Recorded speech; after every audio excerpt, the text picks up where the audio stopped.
Mike Towers, baby. Dígame. Okay, dale.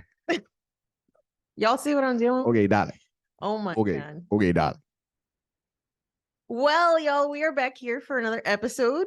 Thank you so much for tuning into the Corazon Chronicles podcast.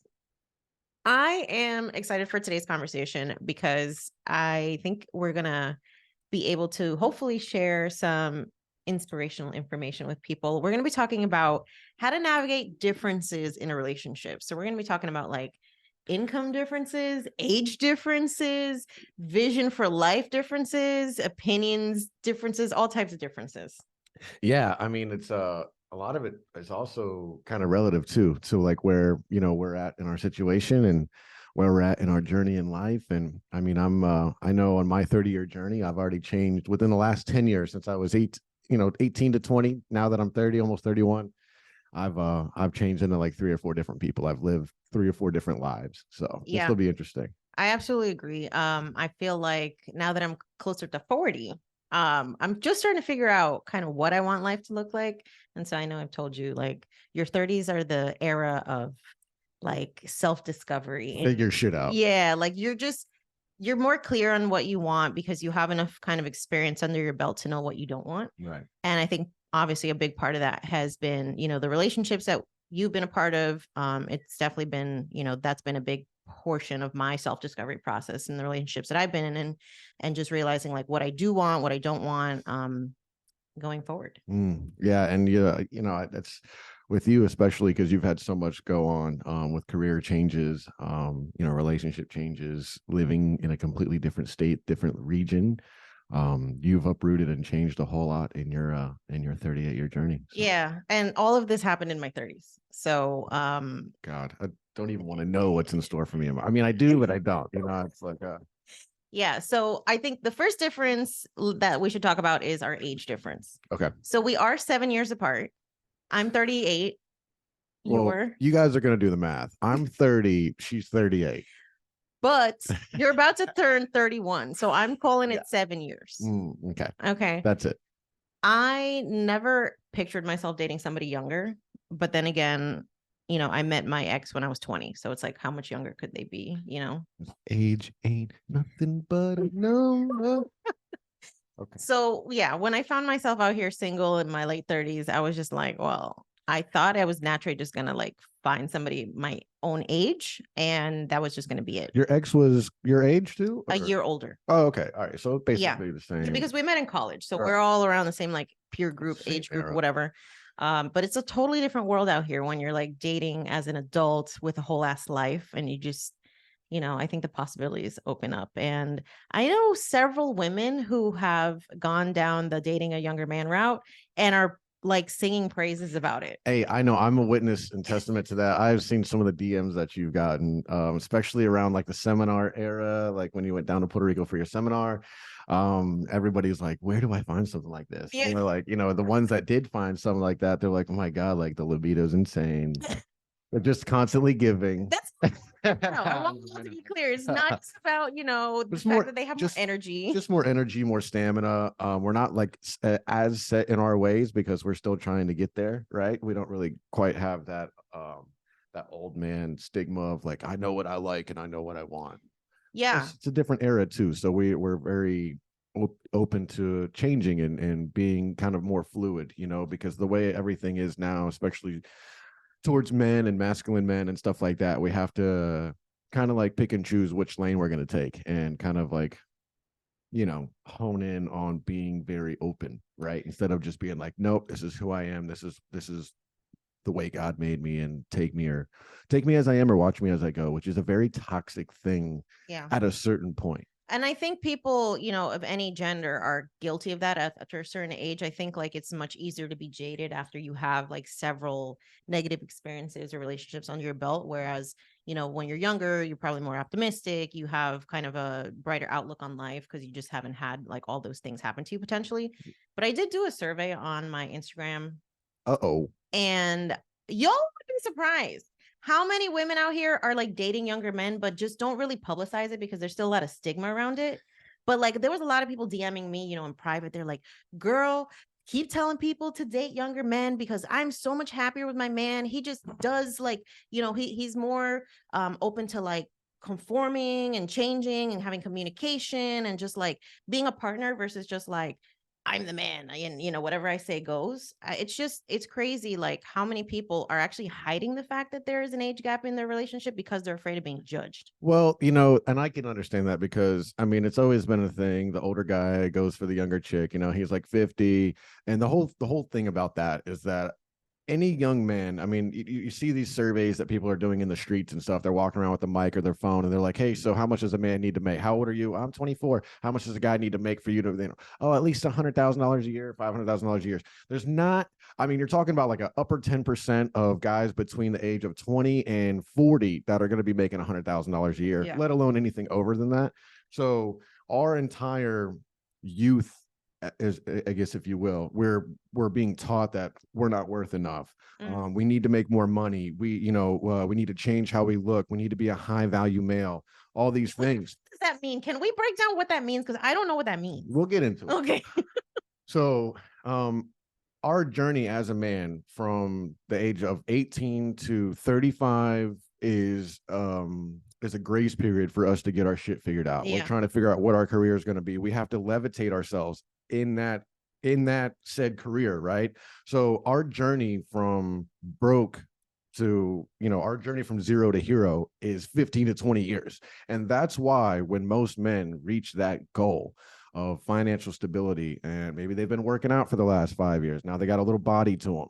He's 35 years old and he's been through some bullshit relationships, probably some superficial ones, right? And then been passed up time and time again because he doesn't have the money, he doesn't have the car, whatever. Now this man finally is starting to build this life for himself, basically build himself freedom. Now he's getting attention from people. Now he can go out. Now he has the confidence. Now he has the money to be able to go out and do certain things, take trips with the boys, get a fancy gym membership, get a nice $700 a month payment for a Benz, like whatever the guy carries value in, that's what he can actually have access to now. Yeah. So of course it's tough for younger men to be with a woman that's just going to take him for who he is and then also join on with him along that journey. Okay, so it's like a lot of women want it now, and that's why you see them with the whole sugar daddy thing. And then you kind of just started to see that like 5-10 years ago about, oh, you know, you need to find a sugar mama and stuff like that. But the sugar mama aspect and the sugar daddy aspect are way different. Yeah, and I think honestly, it's just like it's kind of toxic, both of those narratives of just like pursuing a relationship for financial gain. Because at the end of the day, like you can lose that financial, you know, security. And it also go ahead, sorry. No, I was gonna say if you're stuck with a person who's a piece of shit, like for me, I'm like, I don't care how much money you have. Like, there's no amount of money that's gonna make me tolerate somebody who's just a jerk. You know, who's just personality wise is just completely like not aligned. But because you know they're putting a roof over my head, I'm gonna sit here and tolerate shit like that.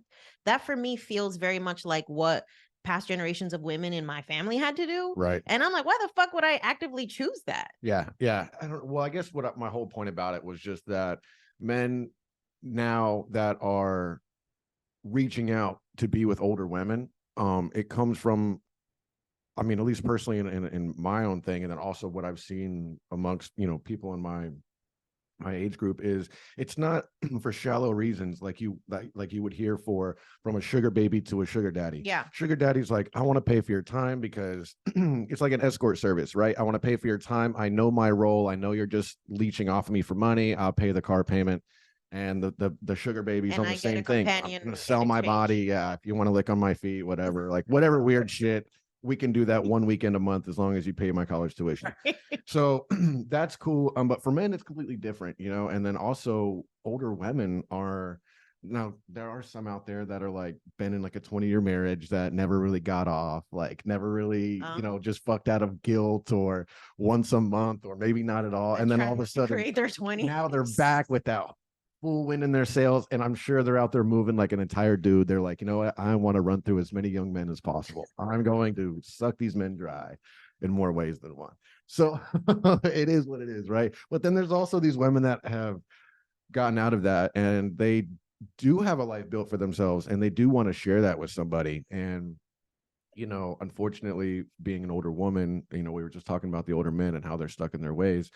It's not necessarily like you guys want a moldable man where I can kind of make him who I want him to be, Yeah. but you also don't want to be with some guy that's just like, you know, Sundays is for football and the boys, and you know, you Yeah. kind of fit in. And I hope you like have your own hobbies with like a Bible club and shit, because don't expect to spend all your time with me. I don't want to just go lay on the beach like some young buck. Yeah. And all I want to do is go lay on the beach and, hey, maybe even bring a little bottle out there, get a little loose, you know. I don't know. I like to have fun. So it's like Yeah. a lot of these guys just want to like work on their trucks. And Yeah. I think you know, one of the things that you've also mentioned too is that, like, from your perspective as a younger man dating an older woman, you've just we're more clear on like what we want, right? There's not this like yeah.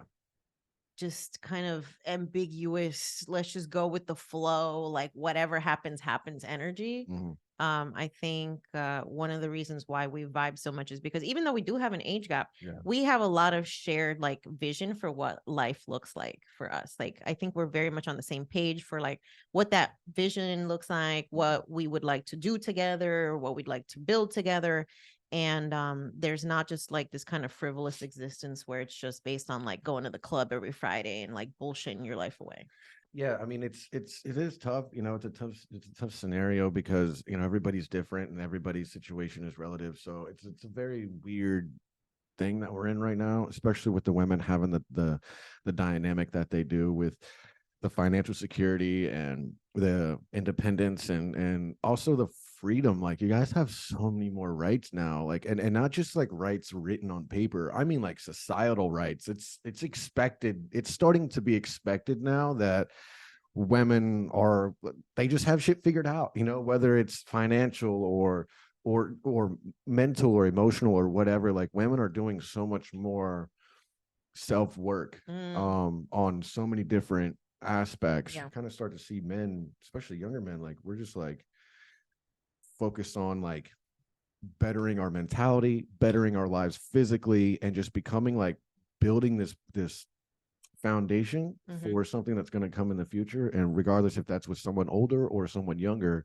And then also a lot of men that are younger and stuff like that, we come from broken households and stuff like that too, so Single parenthood. we don't really have that inclining to run out here and have 4 or 5 babies. Like, I personally have never been in a rush to have kids. If anything, kind of been against it. You know, it doesn't mean that I don't like kids or anything like that. I would love, you know, we've already talked about it in a couple episodes, but it's just one of those things now where it's like, I don't know. I think life is a little bit more enjoyable. You know, I see so many people with kids and stuff, and they have so much work to do on themselves individually and as a couple. You know, it's just nice that we have that freedom. But you never know, we might have something in the works. Shut up. That is not true, y'all. Don't let him scare you. My mother listens to this podcast. So oh yeah, I'm kidding. Mom, relax. Okay. That's so funny, babe. But I was gonna say, like, you know, I think also as millennials, because we both, even though we have an age gap, we're still part of the millennial generation, which, if you don't know, it's like 1981 to 1996. If you were born between that time, you're technically a millennial. So I think we as a generation have seen like what that struggle looks like, where we've seen a lot of the traditional gender roles, right? We've seen a lot of like the stay-at-home moms, or maybe like being raised by a single parent, younger, you know, them having kids younger, them kind of navigating through the whole like trying to figure out your career and your financial stability. So I think a lot of us saw that, witnessed it, experienced it as kids, and we're like, we don't want that shit. So that's why so many of us have delayed a lot of those big life decisions too, like having kids, or like, you know, getting married, or taking more time to find your partner. You know, this idea of being single in 30, you know, a couple generations ago as a woman, it's like, if you're single in 30, Shame. fucking throw her out. Shame. Yeah, she's not worth anything anymore. Yeah. Where it's just like, now you'll talk to people who are, you know, single in their 30s, and they're just like, I just feel like I'm just starting to live my life. I'm just starting to figure out who I am. Who the hell like says that you need to have that figured out by the time you're like 22 years old? It's crazy. I mean, look, I listen to a lot of podcasts, a lot of male oriented podcasts, obviously, right? And a lot of my input comes from these things, and I'm listening to these men that are 55, 60 years old, and they're talking about, you know, a lot of them have been through marriages or still in the same marriage, have kids that are, some of them are my age, it's crazy. And then, the way that they're talking about how different society is and stuff like that, a lot of them, one person I listen to in particular, he says that he doesn't think any men should date until the age of 30. Why? Just because of, it's almost like getting a trust fund. Okay. So for people out there, if you have children or grandchildren, you can set up a trust fund for those kids, right? But let's say you want to give them $1 million, you don't want to give them $1 million right away at 18. If they turn 18, they get the full $1 million. They're gonna, the chances of them going down a drug path or something like that is astronomical. Yeah. But you can have it hit when they hit 30, 35 years old, and they get like a slow drip. Because by 30 you've had certain things figured out. Who knows, you've gone to jail. I don't know, like, you got the shit out of your system, hopefully. You've gone to college, dropped out, whatever, started a business, fooled around, figured out your sexuality, all kinds of shit, right? There's all kinds of shit you figured out by the time you're 30. And I'm 30, and I really genuinely feel like my entire 20s was, even though I had a business and a couple of relationships and stuff like that, I lived a very mature 20s. It still felt like it was an extension of my high school or college years of me trying to figure shit out, just like in life in general. Especially because the money kind of stayed on par with that, right? Like, I had my business and I had a couple of spurts of like some good money, but I never like got involved with like a career or like started a YouTube, and then all of a sudden, 5-10 years later, I'm a millionaire. I hear these success stories of like the guys like, I told myself I'd be a millionaire by the time I'm 30. It's like, okay, I've had that on my vision board for a long time too. It's like, I don't know, it just works out for some people. So I get a little sidetracked. Sorry, guys. No, I love the sidetrack. I love all the Ray's rants. We're gonna have to have an entire separate series where it's just Ray ranting about. Let's do it, guys. Commentary on YouTube. We can have like a little guys chat. All right, so we've talked about the age differences and like how that shows up for men and women. Let's talk about the financial, right? Because we are now in an era where women are increasingly like financially independent. This is actually the first like generation of women that have had access to things like credit and, just like the ability to pursue career, thanks to things like birth control, right? Like women can choose not to have kids so they can climb the corporate ladder. You can now have a bank account without having a husband. Like, these are all things that back, in the 1960s, you can have your own bank account, you can have your own credit card, you couldn't take out loans, you couldn't buy a house without a man's name on it. Like, there's a bunch of crazy ass shit going on that was like literally the era of my grandmother. Damn, it's like almost like being a minority, or like being somebody that like you're second-class citizen. Yeah, that's super fucked. Yeah. So the fact that like women nowadays have access to, wealth building tools that traditionally were just controlled by men. We are seeing a huge pivotal shift, I think, in society, where I think a lot of men especially are kind of questioning like, what is their purpose if they've been told their whole lives, like, your job is to provide. So I think that's one of the conversations that we had to have early on in our relationship, where it's just like, the script was flipped with us, where you were used to being the provider in your previous relationships, and now it's like, nah, I'm good. I don't need your money. I actually, if I want to spend it on you, like, I'm cool with that. Yeah. And you're just like, well, I don't know what to do with that. Yeah, I don't know. Well, yeah, because it's like, I don't know, like I it would have been, I think it would have been a little bit more easier for me if I would have, and this has nothing to do with the age thing, but if I would have grown up in a situation where one of my parents had money, or I had been around any type of money, not that you're like this fucking balling out of control, but just like money in general, as far as like, growing up, it was like, for my birthday, it was like a thing. They're like, oh my God, would you like to get fast food since it's your birthday? Like, that was like a thing. Like a McDonald's Happy Meals, like, oh wow. my God, that was like huge, right? So it's like, I still shop at Ross, all this stuff. So anyways, I have nothing wrong with Ross. Shouts out to Ross. All right. And then, so also going back to societal standards and stuff like that, and you were talking about how men have always had to be the provider, and now we've kind of like lost our purpose and stuff. That's all happened alongside in the same vat as the all of that's been kind of transferred over to the women. And transferred over to the women as far as like opportunities, but also pressure, because like, as you guys, as more and more of you ladies are becoming more financially independent, as more of that starting to break out from women. Women don't feel Like their entire purpose in life is the just to pop burden. out some kids. Yeah, the burden of like, oh, I need to be a mother one day, and then like, you have to get past your mother, your grandmother, sisters, aunts, kind of being like, hey, you're 30. Where's a man in your life? Like you're kind of getting to the point where you need to find a man that's basically a sperm donor. We see it all the time. These women, the women are on this biological clock, and then they end up being with this piece of shit guy because he was the one that gave her life. So, so I don't know. I've started to see all those changes and everything, and you're right. We're women are kind of lost in a sense of like you guys have so much opportunity, you don't really know where to go with it, and then we're in the same position. It's just our opportunities are changing as far as allowing us to really accept who we are, because they're like, look, I don't want to be this guy that runs this construction company that my grandparents have built.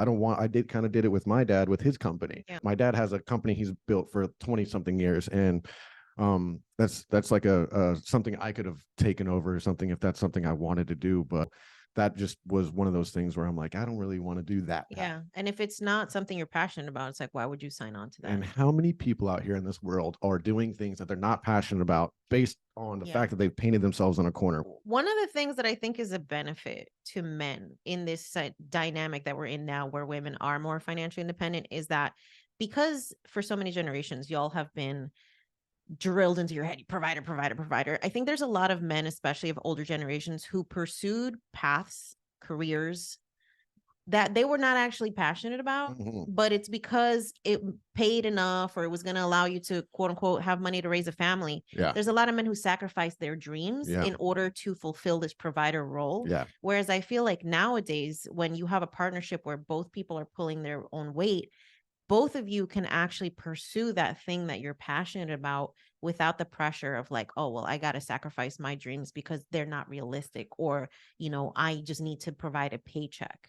So I think for men, this is actually a good thing because it kind of lets y'all off the hook a little bit and allows you to pursue those passion projects that maybe like, your dad or your grandfather couldn't do because it was just like, well, that's not gonna, you can't follow the artistic dream because that shit's not gonna pay the bills. I wonder, okay, so we've had conversations around kind of like reframing the financials for us and like what that looks like. What advice do you have for men who are like navigating that insecurity that can come up when your partner doesn't need your money?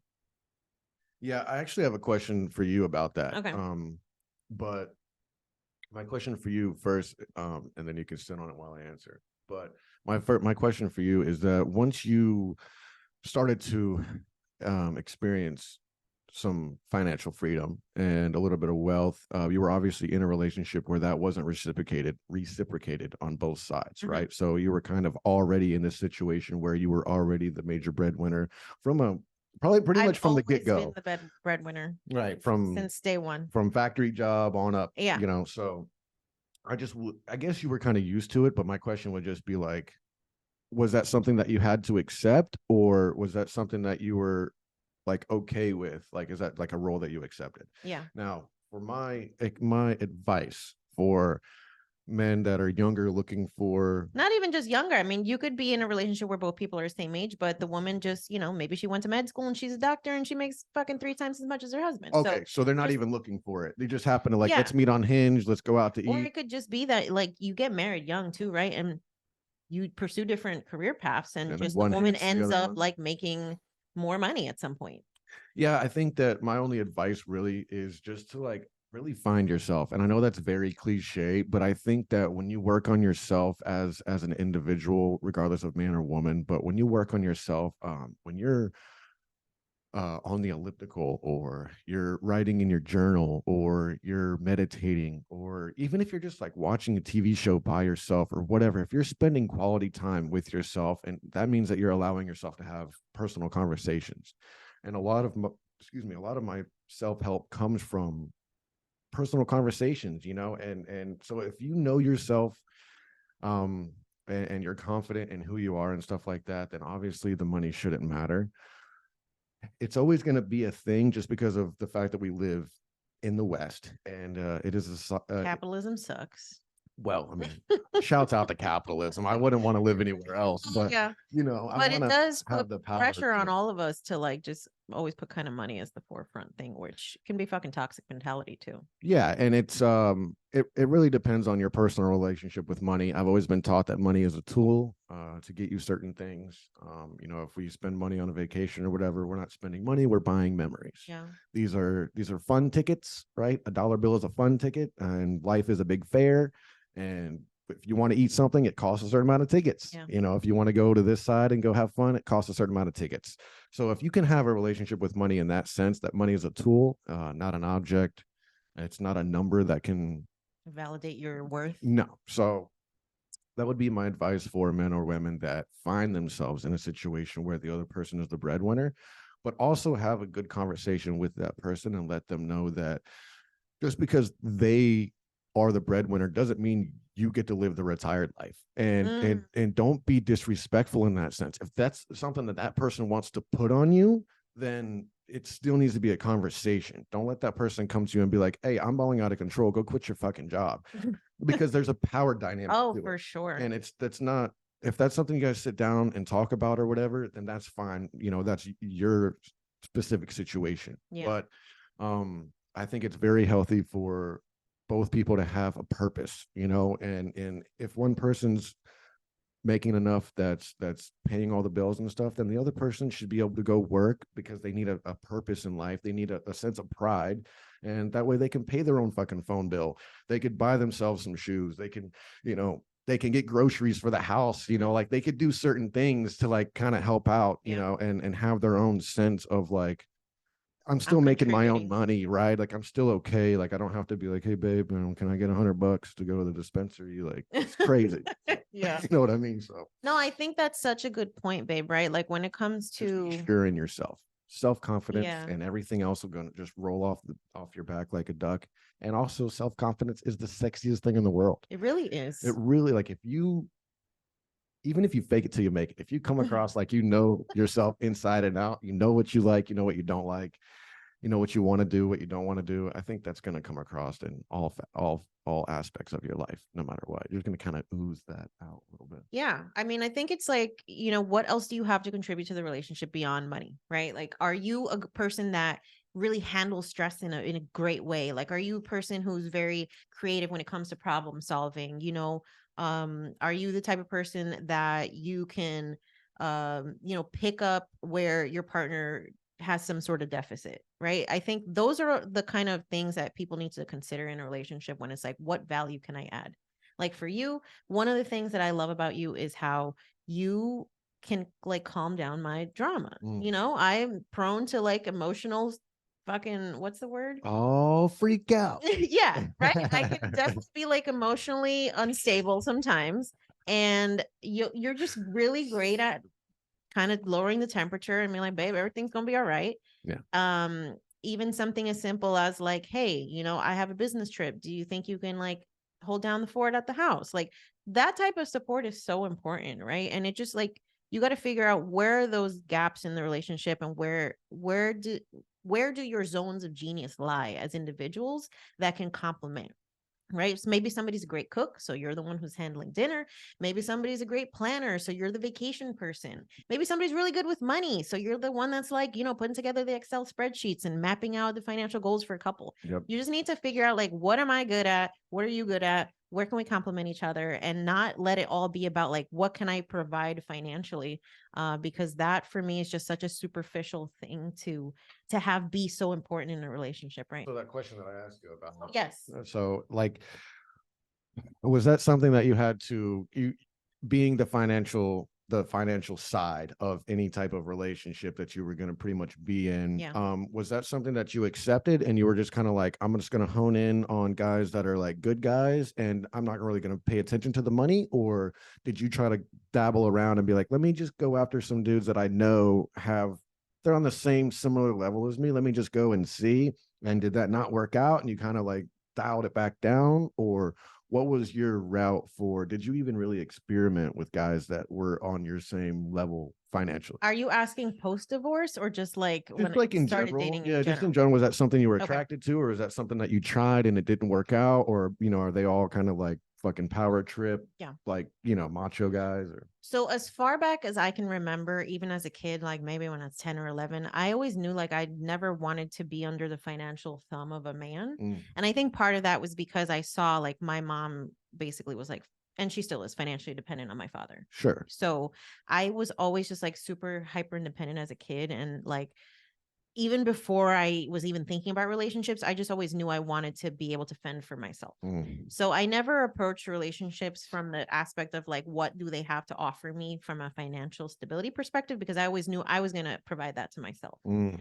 Now, That's actually a very, very special outlook on life. And it's crazy that neither one of your parents really put that on you. So, no, they didn't. I think I just saw like the power dynamic where, my mom kind of sacrificed her career for a long time to be like the sort of part-time stay-at-home mom. And my dad had to sacrifice his time with the family in order to make money. hell yeah. So I actually kind of got it in my head, this narrative where if I'm going to be financially successful, I have to sacrifice having family. Mm. I'm going to have to sacrifice motherhood. Um, and obviously that's probably one of the reasons why at 38 I still don't have kids. But Hey, that could change. I mean that can absolutely change it. And I've had to kind of reframe my whole narrative around that because, and I think we've talked about this too, where both of us have had this idea at some point in our lives where like you just can't afford to have kids right now because you're just not where you are in your career Yeah, that was and like all my that stuff. biggest crutch. Yeah, it was Yeah. like my biggest crutch during my business was like, no, we're not going to have kids yet because I need to make $10,000 a month. Mm-hmm. And I think one of the things I had to realize is like that was an excuse I had in my head. It was just I had a fucking trash ass partner. That was the reason why I didn't want to have kids because I'm like, oh, hindsight is 2020, as they say. Because Do you think if he was more supportive, like on the emotional side and stuff like that, you would have been more prone to yeah, having a child with him if he was like a house hubby type of guy? not just how if he was just like a person that was actually like trying to build something together. Like I just never felt that we were building anything together. It was like a competition thing. He would see you win, and then he's like, "Fuck, I need to start winning." After a while, it definitely felt like it was like, stop talking about the things that you're doing because, it's just like you're just bragging. I mean, he stopped going on like business trips with you and shit, right? I mean, He like you actually never brought this man supported around the anything. world. You Yeah. actually let this man come around the world with you. Yeah. We did a lot of travel. It was all sponsored by me. He never got out of his hood until I took him out the hood. It was like all of that type of shit. And I'm not saying that in a like a braggadocious Yeah, type of sure, way. It's sure, just sure. like I wanted to introduce him to the life that I had growing up because even though my parents did not come from money, because of my dad's job as a consultant, he Right. would always turn his business trips into travel trips for the family. Hell yeah. And so like I was privileged enough as a kid to like travel a lot. And that for me was something super special because when I think about my childhood, I'm like, that's all the shit that sticks out for me. It's like all these memories that we can create through travel. And that's one of the reasons why I love traveling with you. Cause I'm like, that shit is like what matters to me is those memories that you take when when you have nothing else. It doesn't matter what's in your fucking bank account. If you don't have those memories, it's like, well, what did you do with all the time you have here? Hey, shout out to Jannese's father. Very unique name. I almost dropped it, but you know who you are, sir. And so and now you know, right? Now you know because you guys listen to the podcast. Now you guys know that it's almost like you're giving your parents a sense of validation, right? Because you kind of like answering certain things that they didn't really know, and at least he knows. Like he probably felt like he spent a lot of time out of the house, probably, added a lot of like burden to your mom's plate and stuff like that. But here you are, 20, 25 years later, Yeah. and you're over here giving him his Flowers. flowers because, at the end of the day, you look back on all of these memories with a certain fondness. Yeah. And that's good. At least you don't look back on it with resentment because that's No. every parent's worst nightmare, even though I'm not a parent. But Yeah. I've done that. Even with the travel and all that stuff, like I definitely say my dad was always there, Huge respect. and he always provided like a stable household for us to be able to, pursue our goals and dreams. Like I never felt like I didn't have that support. So I think that's like, one of the things when I think about parenthood, it's like that's the energy I want. It's just like, it doesn't matter how much shit y'all have going on at the end of the day. Like when you got to be there for the kids, like they need to feel supported. Right. They should have emotionally intelligent parents who can deal with all the things that come with growing up and navigating your emotions as a child. Like I always wanted to be financially stable, emotionally stable, like just feeling like I'm a good person to raise a child. And I think in my, marriage, I just felt like, yeah, I know I could like handle shit, but I'm like, I don't think you're the type of person that I want to have that relationship with, that tie with, because that's, that's a permanent thing. Okay, so next question. Yeah. I got you for you. Okay. Is so you kind of accepted from an early age that you were going to be the financially secure one. Yeah. When you got older and you got into the divorce, what did you have a certain criteria of, because at this point you already knew, Yeah. right? You were like, well, and I'm sure you probably had hung out with a couple of guys that had their own stuff going on and maybe it just didn't work out for you, or okay. All right, so you were always went like towards younger guys? No, I just literally, the whole like, what do you do and how much money you make was just never a question that I cared to like dive into too much. I'm like, are you a good person? Are you fucking honest? Like, are you a good communicator? Do you have an emotional intelligence? Have you been in therapy? Like, those are the things that I had on my criteria. I'm like, I don't give a shit what you do for work, as long as you're proud of it, as long as like you feel like you are pursuing whatever it is that you want to be doing. For me, it was more like, are you a good person? Are you capable of being honest and trustworthy and supportive and loyal and communicative? Like, all of the character stuff was at the top of my list. I don't give a fuck. Like, if you're a garbage man and that's your passion in life and you wake up every day super fucking excited to go and pick up people's garbage, that's enough for me. I'm not gonna lie, riding on the back of that truck look kind of fun sometimes. I see those guys like hanging off the side and stuff. I'm like, you are there's worse places to be in the world. I mean, those guys are probably part of a union. They got some good benefits. Oh no, Probably. I don't know. Not down here in the South. Florida, but, there is no such thing as unions Yeah. down here, boy. We don't do unions down here, boy. But yeah, I never cared about that. For me, it just, for me, that's not the mark of a good person. So your criteria was, if the bag's not, I mean, obviously your criteria should have been there regardless if the bag was there or not, and I guess it probably was, but it's a different story if it's like, oh, I don't have a job, I have no goals in life, I'm like living in my mom's basement. Like, obviously that, we're not gonna entertain that shit. Yeah. But you have a job, you could pay your bills, you got that straightened out. Like, that's not the mark of a good person for me. So what would be because you asked me for my advice. Yeah. For younger folks that are, getting involved with people that are older than them, that have money. We obviously can't speak on what it would be like to be with someone younger that has money, but what are your thoughts on, from a woman's aspect, you have a lot of financially stable women out there that follow you based on, yo quiero dinero and all that stuff. What would be your advice to these women to kind of pump the brakes on them a little bit, right? You don't want them to fall head over heels in love with this young, spry guy, and then just kind of like let all of your inhibitions to the wind, right? You don't want to like let this man have access to all your money, and like you don't want to be sending this man $10,000. You know what I mean? Like, do you have advice for women to kind of be careful and not let them get blinded by love? Right? Because I feel like that's a very easy thing for a man. It happens all the time. I sent the girl in the Philippines $30,000 over 2 years. Such a lovely. Oh, and now she's gone, right? I don't know. And then what are your thoughts on that? Because I feel like as a woman with money that might be a little bit emotionally damaged or a little bit emotionally unavailable, emotionally easily like to get to, emotionally. Okay.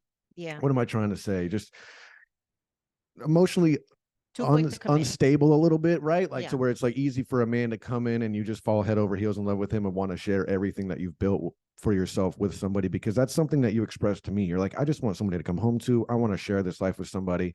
And for somebody in a different mindset, that could sound like a meal ticket. Yeah. And they could be a scammer or something. A scammer. They can be very good at manipulating, and there's these huge manipulators out here. So what are your advice to these women that might be good with money but maybe not good with their own emotions or their own decision making? Yeah, I think that's fair. And I've gotten that question too from people on Instagram, just like, what do I do to make sure that like I'm not gonna get scammed by a man because he knows like I have, and you love him so much. Like, when you love somebody, like they could lie to your face and you're gonna be like, I really know that's a lie, but I love you so much that I'm going to give you the benefit of the doubt always. Yeah.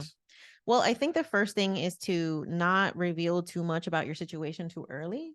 right? Like you don't need to be fucking showing him your bank accounts and spreadsheets and inviting him to like $1,000 dinners at And I like, don't even think we've done any of that yet. no, you really don't know I still don't anything. even know your full story. I haven't No. really asked about it just because like the money thing has been something I don't really Yeah. care about. So go ahead. Sorry. Which I appreciate. But it's also like, you have to decide when is the right time to even reveal that information. And I think that only comes with giving yourself enough time to actually get to know a person, right? Because in the beginning, it's all like the lovey-dovey, rose-colored glasses, all that shit. You gotta actually see like what this person's character is like. And I feel like at the end of the day, when it comes to dating, I'm a big fan of men who just will do the alpha traditional things, even if they are not the breadwinner. Right. So, like inviting the girl on a date, like paying for the first date. I think a man should do all of those things, which you did. Right. You did. And it's like, I know he doesn't need to do that because I could just literally pay for myself. But just like those gestures, I think are still like, those are nice. It's still ways that you can show a woman that she doesn't always have to live into the whole masculine fucking provider energy, because for successful women that make a lot of money, we live a lot in the masculine energy, right? We are out here being boss It's fun. bitches, Yeah, it's making fun. money, creating wealth, blah, blah, blah. But in a relationship, I don't want to be a boss bitch. Yeah, I want to be taken care of, not in the financial sense, but just like in an emotional sense. Like something as simple as like when you get out of work and you're like, babe, you want me to pick up dinner? Oh my God. it's just so fucking nice, because I'm like, obviously I can buy my own fucking dinner. But just the fact that you think about that, and like those are the types of things that I think people don't place enough emphasis on. It's just like, what are those little things that I can do to just make my partner feel cared for and provided for? I love that energy. So your advice to women would just be, It would be slow your roll, like do not reveal your entire situation. yeah. And at the end of the day, you don't need to combine your finances just because you're in a partnership. No. You do not need to have joint bank accounts. You do not need to be like having all this, to become one thing. You can work together on like financial goals, right? Let's say like you want to buy a house together, so you create a savings account for a down payment for a house and y'all put money in there. Cool. But that doesn't mean you got to share your whole paycheck, right? That doesn't mean that just like you lose your financial autonomy. I think especially for both people, you should have your own money. Yeah. I should have my own money. Yeah. You just never know what life is going to throw. Maybe at some point you're like, fuck, I don't want to be here anymore. And I need a down payment for like, or a security deposit to get my own apartment. But all our money is pooled together. What the hell am I going to do? Right. Right. So I think just having shared goals when it comes to money is cool, but you don't need to lump everything together. Do you think, and I'll give you my input on this, but do you think that it's a necessity at a certain point in the relationship for there to be, for the monetary conversation to be very fluid? Do you think that it ever gets to a point where all the cards need to be face up on the table? Oh, hell yeah. So, okay. Before you move in together, y'all need to know what's your credit score, how much debt do you have, how much money do you make? Because you're actually now taking on like a financial shared responsibility. Okay, that's fine. That's fine. I meant more of just like what one person's bringing in every month, what's going out of that account every month. Like, I feel like for me personally, obviously the credit score and all that stuff, we've already gone down that entire path together. But for me, like, I would never want to fully see what everything you have going on. Why? I don't really have a huge interest in it. I just think that, I guess I put myself in your position, and I wouldn't really want to peel back all the layers to what everything I have going on until a certain point. And a lot of factors would have to be met for that to happen. Like for me with you, I obviously support everything you do with your business and stuff, but I'm not in every single crack and crevice. I don't know everything you have. I have to ask you in the morning, like, what are you doing today? Yeah. And then like you'll show me the schedule and stuff. And you could show me the schedule the day before, and the next morning I'm still gonna ask, hey, what do you got going on today? Yeah. So I as far as like, I just don't have interest in seeing the numbers. I don't really, it doesn't do anything for me. And maybe that's like a little bit of a fear thing too. I think it is. I've It's thought like, about I that. don't know if I want to know what's going on. Maybe, but at the end of the day, it's more of like, I like to think of it as a very respectful view from my perspective, is that I'm very much like, I genuinely don't think about it. So I Mhm. guess that's why it's not on my mind. Yeah. I don't ever like really sit around and wonder like, well, I wonder how many views she's getting, or I don't even fucking know. You know, I don't even have Instagram, so I don't even know how many followers you have, right? Like I don't even know what's popping, which is great because ignorance is bliss for the most part.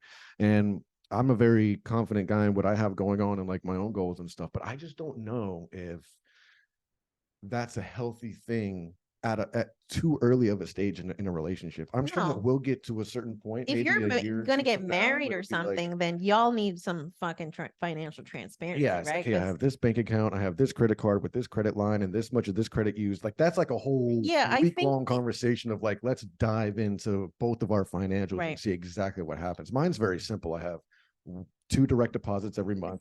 I have a few auto payments out every month, and the rest of it is like gas and food and shit. Yeah. So it's like Yes. very simple for Very mine. simple. Mine would be Mine is 20 like minutes I and we're have a done. whole team of people that gotta manage Yeah, my yeah. fucking financial accounts because I don't even know what's happening. You know, there is a certain point where like you have to kind of know everything that's going on, just because if you do have goals in life, right? And I think one of the things we're going to talk about next is what happens when your goals in life are different as a couple. Yeah, But if y'all are going to build a life together, you have to know where you're starting from. sure. You know, it's like, are we starting from zero, or does my soon to be spouse have like $500,000 in the bank that I'm like, oh, well, maybe we could start a I business with think it'd that, be right? so fun to like know, like to not know that though, right? Why? I think because like you see like the shows and stuff, like the dating shows, and the guy's like, you know, owns, you know, $14 million in real estate, and then he meets up with the chick, Bilal from 90 Oh, Day Fiance. He was like picked her up in a painter's van yeah. and brought him back to the house he grew Well, up maybe in. that's how you handle a new relationship. You put them in like, you know, take them to a trailer and pick them up in a 1980s pickup truck and see like, are they down? Damn. Well, it's Are they such down a for this life? for me, it's like, see, he put too much value in money. And Yeah. it's like one of those things where it's like, I don't know. I Who's think, traumatized too from divorce? yeah, you guys got to be very careful because you could have somebody that is very rock solid from the beginning. And then you could get to the point where you're like, I really want to bring you in on this. And then you let them see exactly what you have going on. And then all of a sudden you could see a fucking change. Like it could be, you could see a sense of entitlement. You could see resentment. All of a sudden they're turned off. You never know how a number is going to affect somebody, their ego, subconsciously, all of that stuff. So Yeah. Well, and one thing I do want to mention too is like if you're a person who has built a significant amount of wealth or whatever, and you're going to go into a new relationship, like you should also talk about things like a prenup, right? If you get to the point where you're like seriously talking about marriage and you are just like, well, anything that I built before you, like I just want to make sure that it's protected. I mean, I think that's an important conversation to have too. Um and I think it's one of those things where there's still a lot of stigma bringing up that, especially like, you know, because always this assumption that, oh, you're just bringing this up because you're planning on getting divorced or because you don't trust me or because you think I'm just here for the money or whatever. So I think it just has to be like very clear to both parties, like what the benefit is. well, how about the fact that I've been in love a couple of times and it up until now, and whether it took 6 years or 2 years, shit doesn't work out all the time. So Yeah. let's just focus on that part. Yeah. And another thing I wanted to say too is that for all the people out there that are in the financial side of the relationship, you guys are the A side of the relationship, and you guys are listening to this, I think that a huge red flag for you should be if you're with somebody and within the first 6 months or whatever, it depends on how fast you guys are moving along, but within the first 6 months, if they are always on you and asking questions about, you know, how much is this? And, you know, well, how much did you get on that brand deal? How many brand deals do you have? Like, if they're always, we call that pocket watching. If they're pocket watching all the time, if they're worried about the bill, or if they're always looking at how you reacted to that, my God, you just spent $200 on dinner. You left a $60 tip. All those things are red flags. Yeah. That's all that shit is red flags. I would never, if I was in the A side of the relationship, I would never want somebody pinching my pennies for me if I wasn't pinching the fucking pennies, because that shit, that means you're here for the wrong shit. You're worried about the back end, whatever the back end looks like for you. Yeah. So let's not jump ahead. So I would always, and I'm not even the A side, but I feel like if I was the A side, I would be like, yeah, be like, how much did you pay for this car? Why are you worried about the car? I don't even think about that. Like, Yeah. I don't even know when I need to change the oil. So you know what I mean? No, yeah, I think be that's careful, fair. guys. Be careful. Yeah. Because people will try to finesse you, and next thing you know, they're taking your phone while you're asleep and they're cash apping themselves It's ridiculous. Yeah, the type financial of shit. abuse is real, and it's one of those things that people don't talk about, right? Just like when people start using finances to control you in a relationship, Yeah. it's very common. It's like 99% of domestic abuse situations involve some sort of financial abuse, Mm, just because it's the easiest way to control somebody, right? When you think about like somebody's ability to leave and get their own place, yeah. like hello, you need money for that. And if you give up your financial autonomy, like it's dangerous. It doesn't matter if you're a man or woman or you don't identify as either. Like everybody needs their own bag, Right. because it's like an emergency parachute, right? You just never know what's going to happen in life. Okay. So we've also both been in relationships where we've come to the conclusion that we're just not on the same path Mhm. when it comes to the vision that we have. Can you talk a little bit about your situation, where when you had your business and the dynamic between you and your partner, and how you realized like, oh, this is just not the person that I need for this journey? Yeah. So she was raised in an apartment, so she didn't really, and she never went to college or anything. So she kind of just jumped out of, I mean, even in high school, she was working at like a restaurant or something. So she was always in the workforce. And when we eventually moved up to Tampa and I started doing the business, obviously it took a year or two before I could even think about bringing her in.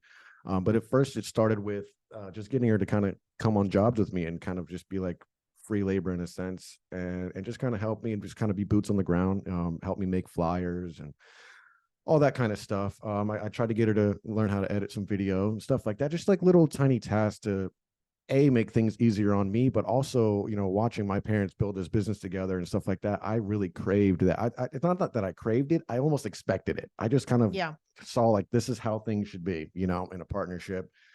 Because I always viewed the business as a vehicle to get us out of wherever the fuck we're at. I was like, well, we're in this apartment, we don't have to be in an apartment. We're driving old cars, we don't have to drive old cars, we could just work at this, and then eventually this thing will yield the stuff that we need. Mm-hmm. But I was fortunate enough to kind of see that the hard work pays off in the long run. And with her, dad working at like the Air Force Base as like a custodian and stuff like that, like she never really got to see what hard work gets. Hard work just kind of helped you maintain Mm-hmm. being broke.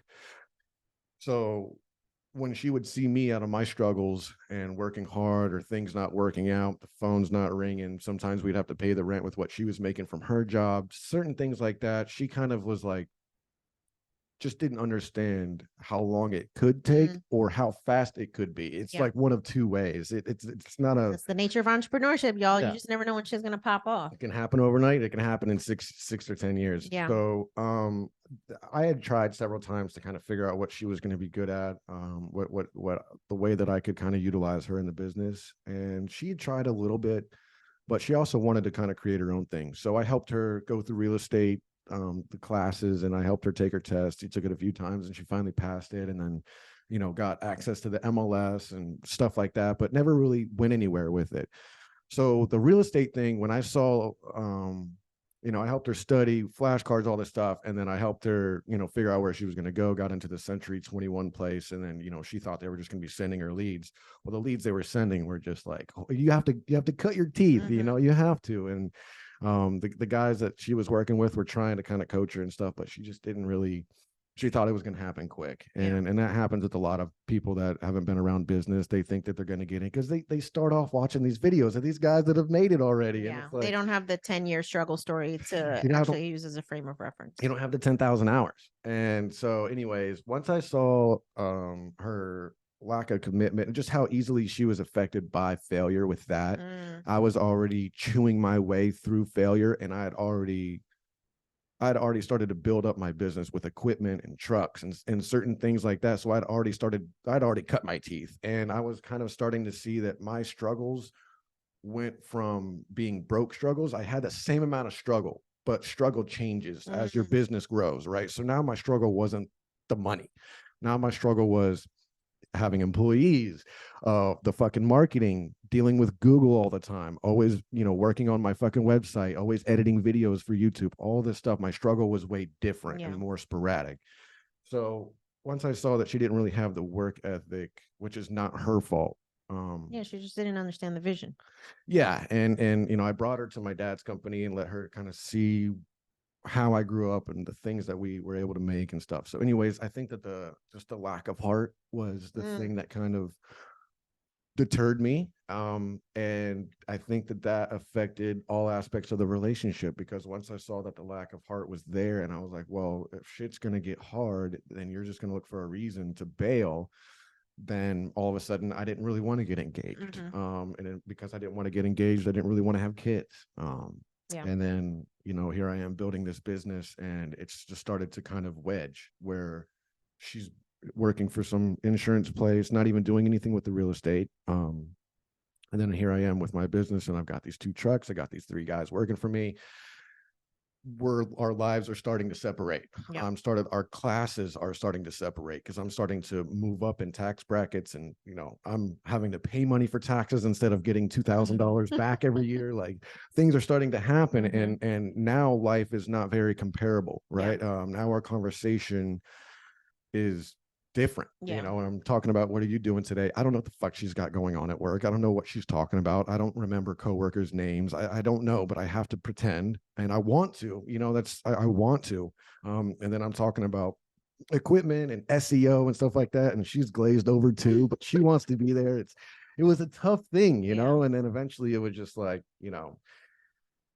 we're on different paths, like, let's just cut the shit. And it was very cordial that way. And then in the second relationship, I was COVID, and I was out of the business at that point. So I was kind of back in the workforce, and just kind of figure out what I was going to do for the next couple of years, until I figured out the next thing I was going to tackle. So, but with her, she never had a car. She never had a license, coming from New York City, she never had to. So you can't really look down on her for that too much, but you're also 36 years old without a means of transportation ever in your life. So that was kind of tough. There were certain things with that I was just like, well, you're not trying to better yourself. No. And I need something that's going to be better. I don't need you to be in the gym and doing all this crazy shit, but I need to see some type of effort. I need to see you give a fuck. And I guess out of both of those relationships, there was a certain level of, I don't give a fuck. And it had a lot to do with what I had going on, just because they simply weren't involved with that.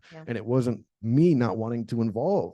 It was just the fact that it was lackluster. The energy was lackluster, and it just didn't feel like you were a part of it. And I understand that. I kind of feel like that with my dad's company. Even though he wants to give it to me and cut me in on it, I'm kind of like, well, you built this. Like, this is your thing. And then now I feel like I'm riding off the coattails. That fucks you up a little bit. If you are the type of person to create for yourself and have a sense of pride, I want to be able to hang my hat on something at the end of the day. So. Well, it's funny because even though our journeys are very different, like in our relationship history is different, I always felt like my ex-husband was never on the same path with me. Just with like visions in life. Like, I never imagined being a full-time entrepreneur. That was not he okay just like getting by? Like, yeah, he was just okay, like with the bare minimum. Just there was never everything that we accomplished as a couple, it's because I initiated it, right? It's like, we moved because I wanted to move. We bought a house because I put the money down. I just always felt like I had a grander vision for life. Sure. And it was just like, okay, well, that's cool. That's you. Yeah. Right. Like, that's cool that you're working on that. Even just sharing accomplishments and milestones and stuff with the business. I just always felt like either he didn't care, or it was actively like triggering him. It was triggering his ego. And I'll never forget when I told him about my book deal. He was just like, I just don't. What was he worried about, the money? No, he was just like, I don't understand like why you always have to be telling me this stuff. As it's like you want to brag. It's like you want somebody to just be clapping for you all the time. And I'm like, if your fucking partner, not even your partner, your fucking husband, can't be the one to clap for you, like, what are you here for? Oh, man. That for me was like a light bulb moment where I'm just like, wow, I married a fucking hater. Damn. Yeah. I think we've had a few conversations about this, right? And it was like, I guess that's like kind of what turned you on a little bit about me, and not to put, roses up there for myself, but it's like one of those things where, I grew up completely different, seeing that people support each other no matter what's happening. And, like, my success is your success and vice versa. Like, that's how I feel about it. Yeah. And it's like, also for me, it's more of like, I know what goes into creating something for yourself. And so like when I saw you, what sticks out to me the most is when you sent me the picture of you in the hammock writing your book, in Luquillo on the condo, 13 floors up, like looking over this water and stuff. And I'm just like, damn, like I didn't want to be there. I didn't want to be in your shoes. I didn't want to be the guy. I didn't want to know what it felt like. I just was purely from my perspective being like, you fucking deserve that. Like you're in your own condo writing a book that you secured for yourself. Like these are all huge things. And it's like sometimes when you're caught up in the moment, you need someone to tell you that. Like when I bought this big fancy truck for my business, right? And it was like a milestone thing for me. I'm like, man, this is the big lifted dually flatbed truck. It's fucking diesel. Oh my God. You know, everybody in Tampa's gonna know me. But when I got the truck and I get it home, I'm like, yeah, I'm tickled to death and I'm excited I got the truck or whatever. And then I talked to my dad and my dad's like, he's like, hey, congratulations, you know, whatever. I'm like, yeah, thanks. He's like, no, for real. He's like, congratulations. He's like, how long did it take you to save up that fucking 10 grand? I'm like 3 years. You know, I was like hard not to touch the money. I mean, you don't even know how many times I touched the money to pay bills and shit. He's like, hell yeah. He's like, see, now you have something out there that's like a trophy for you. Now, every time you go out there and look at that truck, that's like a beacon of your hard work. And that's what the condo in Luquillo does for you. The book, you know, when that book comes out, there's going to be a copy of it sitting right back here on the shelves for you guys, by the way. But these are all just constant little mementos of little milestones that you've gotten for yourself. And sometimes when you're stuck, boots on the ground, blinders on, you're acquiring these things and doing these things, and you're just like burying them, putting them in the bag, putting them in the bag. And then when you have someone that's like, hey, you know what, take a second, you fucking killed it, you deserve this shit, and I fucking love you. I'm proud of you, girl. Proud of you, girl. You did that. Thank you. Of course. I feel like you should take time for yourself. Wanted, like, just to feel like the stuff that I'm working on like matters, you know. Oh, baby. Oh, you do a really good job. You're an excellent person. A very hard worker, and the glue of a lot of things in your life. So I'm very proud of you. Thank you. I love you so much. Sorry, y'all. And cut. It means a lot because, you know, I always just felt like I had to dim myself down in relationships just because of ego and shit. And, you know, like not wanting people to feel like I think I'm better than somebody or whatever. And it just like, I think even still now, I don't celebrate my accomplishments. Yeah, it's like you gloss like over. I just keep going and just feeling like I don't have to you feel like you can't share it. And when you feel like you can't share it, then what's the point of celebrating it? What's the point of acknowledging it? Just throw that shit in the back and work on that book every once in a while type of shit, you know? And that's bullshit. Yeah. So sorry guys, I got a little passionate there. I appreciate it. I think that's what we all want out of a partnership, like, right? It's just like somebody who is your cheerleader, who like, and not even just that, like, but when shit gets hard, you know, because it's not always fucking easy.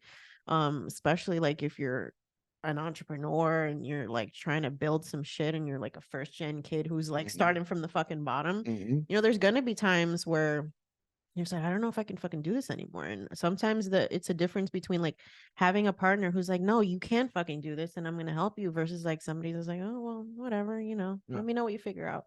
And I know you said in the past like you wish that we had met sooner because maybe like you'd be on a completely different trajectory if you had that support, like when you were still had your business, you know. Yeah, I mean, woulda, coulda, shoulda is a crazy thing, you know. I had diversified myself in so many different ways, you know. I was my whole goal was to have these 2 trucks and 2 trailers. I have these 4 guys. These guys, you know, each truck is making me like $1,000 a day, give or take, you know. And then I'm like, I'm building this YouTube channel, which is like my day-to-day life of being a business owner at 23, 24 years old, and a business that you could start with a pickup truck and yada yada. So I'm like, and then I'm working on, you know, curating this Facebook group of fellow pressure washers all over the country, all over the world. And I'm like thinking about merch, and not just merch of like stickers and shirts, but I'm thinking of like company t-shirts, because that's what my dad's company does. They actually make stuff. So I'm like, man, I can have these templates of these shirts for these guys. Like, not only am I making money, but I'm also helping these guys build their businesses. It was like a whole whirlwind media company ecosystem. That's what I was really trying to get to. The pressure washing and roof cleaning thing was just going to be passive income, you know, really to just just to be making, $6,000-8,000 a month with the trucks just moving on the road. And then eventually, like, I would like to have sold that business, but Yeah. woulda, coulda, shoulda. No, and it's just like I feel like everything happens when it's supposed to. Yeah. But Yeah. bringing it back to And I'm only 30, so it's not like I wasted all my time. no, and you learn so many valuable So much. lessons, right? So Yeah. it's like we have to also see these things like for what we learned from them and like what are the lessons that we're going to take to the next Yeah. venture, right? Like my journey in entrepreneurship is now going on 10 years and I'm definitely not the same person and I don't value the same things that I did when I was first starting off, right? Wet behind the ears, as they say. Yeah, yeah. And so I think just like when it comes to navigating a relationship where you have differences in kind of what you want. Mhm. I think it's okay to have individual goals, right? It doesn't have to be that like It's y'all almost gotta healthy. yeah, you have to have your own like separate identities in a relationship, but I think everything that you do should be for collective progress. Mhm. Right? It's like maybe we have two different businesses, but the goal of those businesses is to get us to some destination, And whether retire that's us to Puerto income Rico. wise, exactly, whatever that like vision is. Maybe it's like, oh, we just want to run up $10 million so we can like quit both of our jobs and have like 6 fucking kids and live on a farm, right? Right. It's whatever that vision is. And just knowing that like everything that you're doing together is for that shared goal. I think if you find yourself in a relationship where just like y'all are on divergent paths and it's just not aligned, you have to know if it's going to change or not. Right. And cut your fucking losses because the last thing you want is to be like waiting 20 years and realizing like, oh, we were actually never working towards the same shit. Yep. And now like life is, pretty much fucking done. Gone. Yeah. I mean, we were just talking about this yesterday. We're like, why is the mid-age 50 It's not when it's not? nobody's Because living to 100. yeah, I mean, my grandfathers on both sides and stuff. I mean, everybody dies from heart attacks, which is part of it. I have an enlarged heart, and within like the next 3 to 4 years, I'm gonna have to go every year just to, they got to insert the ink and they got to check all my passageways and stuff. My abuelo now is like twice a year on that, and it's like you kind of just like waiting for a heart attack in your sleep or whatever, which is obviously not a bad way to go. But at 60, 70 years old, you've made it. You've made it. You've made it. I know a lot of people are working at that age. I work in a manufacturing pharmaceutical place, and there's a lot of folks that are twice my age that are making $4, $5, $6 less an hour than I am. And it's an eye opener to kind of actually see where life can end up. The fact that time passes by and like you definitely don't have enough as much time as you think you do, right? Just like to figure shit out. To think I'm middle Especially if aged it's at not 30 working. is crazy. But it's true. I know, and it's scary as hell. It is scary, but I think it also should light a fire on your ass. Like if you've been waiting for things to fucking be perfectly aligned before you start some shit, like Yeah. you're gonna be waiting forever. And sometimes like you're not waiting intentionally. No. Sometimes like maybe maybe life is making you wait. And Yeah. that could be through all kinds of different facets of whatever. I mean, life is a crazy, crazy thing. There's so many different aspects to it, and it's like it's crazy how fast life can change, whether it's good or bad, depending on the people that you meet, the jobs that you take, decisions you make, working out, not working out, all these things. Like there's so many different things that lead to a person's mental clarity, and when you're mentally clear, that's when things start to happen for you by accident. A lot of people chop it up to manifestation. No, I don't believe that shit at all. I think like manifestation only works if you put action behind those goals. Like it's not like you're gonna well, I think that's the point of manifestation. Yeah. It's just the fact that it's something that you inherently believe, right? And so it's like it goes more than just seeing it on your bathroom mirror of Yeah. I'm going to be a millionaire one day. It's more than that. Yeah. It's the fact that it's so ingrained in your day-to-day life that even the little subtle things that you're doing are working you, inching you towards that goal, belief in something. Yeah. Right. So Subconscious. it's not like you're gonna write in your journal, oh, I'd love to have like $1 million business one day, but like you don't ever actually like go get the LLC and like put an offer out there and like fucking try things. All right. So how do we wrap this up?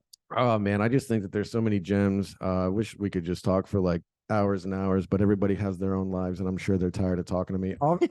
I need to. We just got these boom mics, and I know that I talk very low, and I mean, I don't know about you, but I like to go back and try to listen to how he sounded and stuff. And I was at work the other day and I'm like, man, I can hear you talk because you're a podcast pro. But then every time I go to talk, it's like you're talking and it's like, No, but you're good. You've been doing good. Now with this one, yes. Yeah. Now that we have the boom mics, and then also we're gonna eventually stop sitting side by side, and we're gonna either face each other or maybe have two chairs without the the desk or something. That way it's a little bit better. But yeah, this is all learning curve. Yeah, and I think it's a great way to highlight like how you can progress as a couple, right? You got the shared vision. We had the shared vision of starting the show, having some cool conversations. Yeah. And y'all are going to watch the evolution as we go. Yeah, and honestly, you guys can grow with us. This is only episode 4, so we're going to get there. All right. So my feedback for today, I think would just be, I would just highlight maybe one or two things. I think the first thing I would highlight is, if you're a person who is dating, but you're on the B side of the relationship. Remember, I said A side is the one who has the money or the quote unquote power, right? They're the ones that are maybe probably a little bit older. And then the B side is the one who's coming in, and the A side has their certain criteria, just like the B side. If you are the B side, don't do it for the wrong reasons. Okay. I know it seems attractive. You see it on Instagram, social media, how great it would be to find a sugar mama or a sugar daddy and have all your stuff taken care of and paid for. That is all rooted out of a lack of self-confidence and laziness. Okay. If you think that and like entitlement, you think that shit should just be given to you based on your looks or because you're a cool person, I hate to say it, but you're probably a piece of shit, maybe a little bit of a narcissist. Yeah. So you should have a sense of pride and want to be able to have your own sense of self-worth and have confidence in that and bring that into your relationship, regardless of what you bring to the table. You should know that, like, fuck the money. I know what I bring on all kinds of different aspects. Yeah. And then the second thing would be for the people that are on the A side, give people on the B side a little bit of leeway. Don't be so quick to try to attract that person on the B side with your money. That's not a good look. You're going to only attract the ones that I was just talking against. You're only going to attract the ones with a sense of entitlement that want to drain you, that want things like, oh, start a business. You hear it in rap lyrics all the time. She used to dance, but now she wants a loan so she can start a business, and she wants to do a hair salon. Just be very careful. You've worked very hard for what you've built for yourself, and that's a very special thing, and it's a beautiful thing to be able to want to share that with somebody and to really want to be able to change somebody's life. That's a great thing. Just do it in a way that protects yourself, doesn't let the other person become jaded, and you kind of want to be more of a coach and not a social worker. Yeah, you don't want to be a provider and like, oh, I want to start this business, babe. I need $50,000. You got me. Yeah, of course I got you. I believe in you. Here's 50 grand. No, how about I help you spend the 50 grand, right? Like a bank would do. So, anyways, food for thought for both of you guys. Come at it with the right energy. Do it out of love, man. Don't do it because you want someone to be in bed with you or whatever. Okay, so there's my food for thought.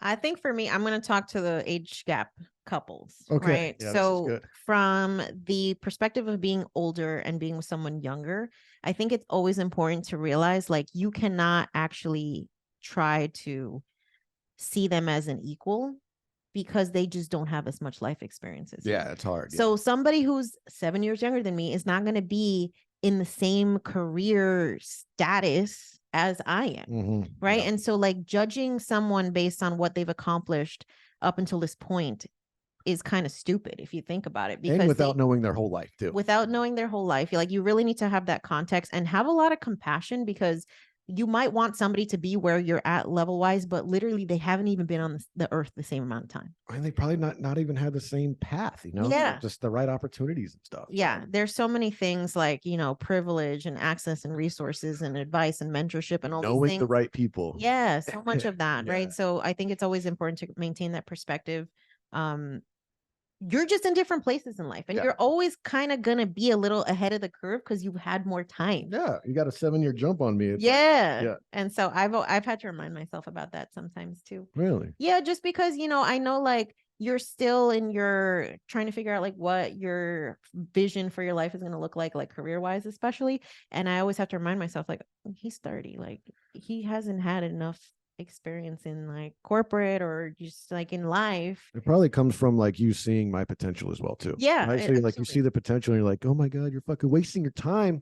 But it's like, No, I don't think that at all. I think all of it is part of like that self-discovery process for you. And it's not my role to speed that up for you right, or to try to influence that right. or try to like deter you from whatever that journey is supposed to be. Yeah. Because I think especially women, we can tend to be fixers. We can tend to take on relationships as projects. Sure. And I've actively been like, he's a We've grown ass we've talked man. about that. We've Yeah. talked about that. I think I've even said something slick about like, I don't want to be your next project or Yeah. some shit like that. Right. And it's never that, because I'm just like, the journey that you're meant to go on is your journey. And it's not my job to accelerate, change, deter, any of that. It's my job to support you emotionally, whatever that looks like. But you also have to be the one to ask me. Yeah. And I've also always taken your advice, right? I've You always, do I've, ask for my advice a yeah. lot. And I've never been the one to, she doesn't really know, Yeah. or she just got lucky, or I've never thought of like your success as getting lucky, just because of like, how long it has taken and stuff like that. So that right there is another toxic thing. If you're dealing with somebody who hasn't gotten there yet, if they take what you've done for yourself for granted, regardless of like, for me, if I was running my dad's company right now, there would be a certain lack of respect for that, because it's like, even if I had to grind my entire life or whatever, and it was like a rite of passage for me to actually get the keys to the business, there's still a certain level of like, you didn't really earn it, right? It's like the work was done for you. yeah, you didn't really, so I don't know. But yeah, I think that you have always seen my potential as being greater than I've seen my own potential, and I think I'll always thank you for that. I love you. Well, part of a partnership, right, is like to also bring out those things in each other, right? Because we're always going to be our biggest critics. We're always going to diminish our own accomplishments. And I feel like it's part of our responsibility as good partners to like remind each other, like what you were saying. Hey, you should celebrate this shit. Like, this is a big deal. That Even is a if big it deal. seems like it's not a big deal. Anytime you have an accomplishment, like y'all got to give each other flowers. You shouldn't be the ones to be fucking haters. Okay. Yeah, that's toxic. And it's not a competition. I think that's the thing. It's not a competition. Like, Yeah. I am such a firm believer of like my success is our success. Right. Right. And I think that's when you know that you are on a path with a partner that is you're sharing that aligned vision. It's not like, oh, it's her money or it's her success or it's her career. It's like, no, it's our success. Right. And I think it's also really important to give each other the space and to create like seasons where different people's goals become the focus. Hell yeah. Right? Like, I know I'm entering a phase in my journey as an entrepreneur where I'm like happy to take a step back. Right. And help you in whatever way, like to get to where you want to be. Right. Right. And I know there's going to be times where I have a heavy lift, right? Like, for example, with my book, I know I'm going to be in a huge like marketing campaign type of shit energy, like at the end of this year, beginning of next year. And I know I'm going to need to rely on you for like that support. Right. Emotionally, maybe even physically with like the house and things like that. But there's going to be seasons. I'm here for it. Right. There's going to be seasons where you're pouring into that person or they're pouring into you just because this is like the era that we're in. Right. But it's all for the common good, for the purpose. One thing I also do want to say too is for the younger folks who are with someone who's older, making sure that like you said, focus on working on yourself. Looking past what those traditional marks of success are in society is really important. Like, maybe you don't make the same amount of money, maybe you just have different career goals, but like you have to be really self-assured in like what you have to offer to a partnership. Right.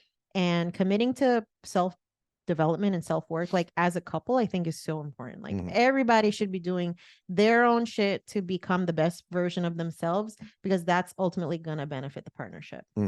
Right. So if you need to go to therapy because you've got insecurities about like whatever, like work on that shit. Don't expect your partner to do that work for you. Yep. And in the next episode, I am going to dive into what I've learned about what it takes and what it really means to be a high value male. Ooh, yes. And then I'll let you have, because we have a week to kind of feed on it.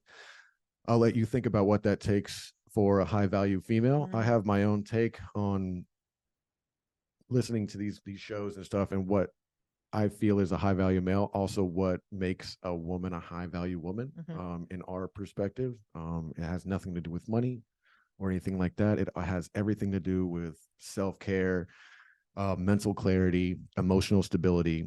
The list goes on and on. So look forward to that next week. I'll give you guys a nice little hot take on that, and then we'll hear what Jannese has to say to that, because I'm sure some of those things might be a little bit of a trigger for you.